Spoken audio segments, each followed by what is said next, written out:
একজন হাঁস চাষি যেভাবে আসলে বাস্তবতা সফল হয় তার কিছুটা চিত্র আজকে এই ভিডিওর মাধ্যমে আমরা তুলে ধরব ইনশাল্লাহ। যদি আপনার পুঁজি কম থাকে তাহলে এই ভিডিও আপনার জন্য, কারণ আপনি যখন কোনোভাবেই কোনো কিছুতে সফল হতে পারতেছেন না, শুধু যদি আপনার 2 কাঠা বা 3 কাঠা জমির উপরে ছোট্ট একটি যদি এরকম পুকুর থাকে, সেই পুকুরে কিন্তু আপনি 50 থেকে 1 লাখ টাকার হাঁস সেইটা দিয়েই কিন্তু আপনি খামার তৈরি করতে পারেন।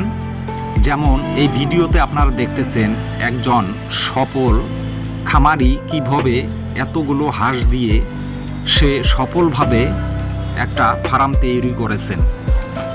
মূলত এখানে হাঁস আছে প্রায় 300 থেকে আনুমানিক 500-র মতো হাঁস হবে। তবে এই হাঁসগুলো প্রতিনিয়ত সবগুলো হয়তো ডিম দেয় না, এখান থেকে মিনিমাম 200 হাঁস ডিম দেয় প্রতিদিন। তাহলে প্রতিদিন 200 হাতে ডিম দিলে এক একটা ডিম কিন্তু নিম্ন 15 থেকে 16 টাকা বর্তমান বাজার অনুসারে।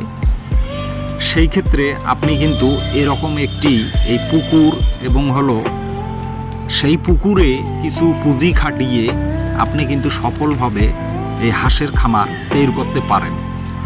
তো বন্ধুরা, মূল কথা হচ্ছে যে আপনি যদি পুঁজি কম থাকে তাহলে আপনার 2%, 3% না, 2 থেকে 3 কাঠা জমির ভেতরে আপনি কিন্তু এরকম একটা ছোট খামার করতে পারেন।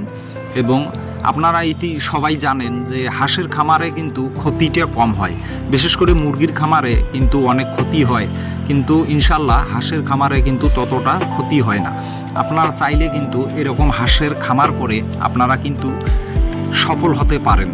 আপনি দেখেন কি সুন্দরভাবে, কি পরিপাটিভাবে একটি হাঁসের খামার করছেন এই খামারি, এবং এখান থেকে প্রতি মাসে মিনিমাম আপনার লাখ থেকে 1.5 লাখ টাকা আনুমানিক ইনকাম আসে। আপনি চাইলেই এ ধরনের কিন্তু হাঁসের একটি খামার করে আপনি কিন্তু ভালোভাবে কিন্তু একটা বেনিফিট এখান থেকে কিন্তু পেতে পারেন। তো আপনারা আরেকটা কাজ করতে পারেন, মুরগির খামারে কিন্তু আসলে ততটা লস হয়। আপনার যদি জায়গা কম থাকে, অন্তত ছোট্ট একটা পুকুর খোঁড়ো কিন্তু আপনি 200 বা 150 হাঁস কিন্তু আপনারা কিন্তু এখানে একটা প্রজেক্ট করতে পারেন। তো আপনারা এভাবেই কিন্তু একটা সফলভাবে কিন্তু আপনারা খামার করতে পারেন। তো বন্ধুরা, যদি ভিডিওটা নিম্নতম আপনাদের ভালো লেগে থাকে অবশ্যই সাবস্ক্রাইব এবং শেয়ার করবেন। সবাই ভালো থাকবেন। আসসালামু আলাইকুম, আল্লাহ হাফেজ।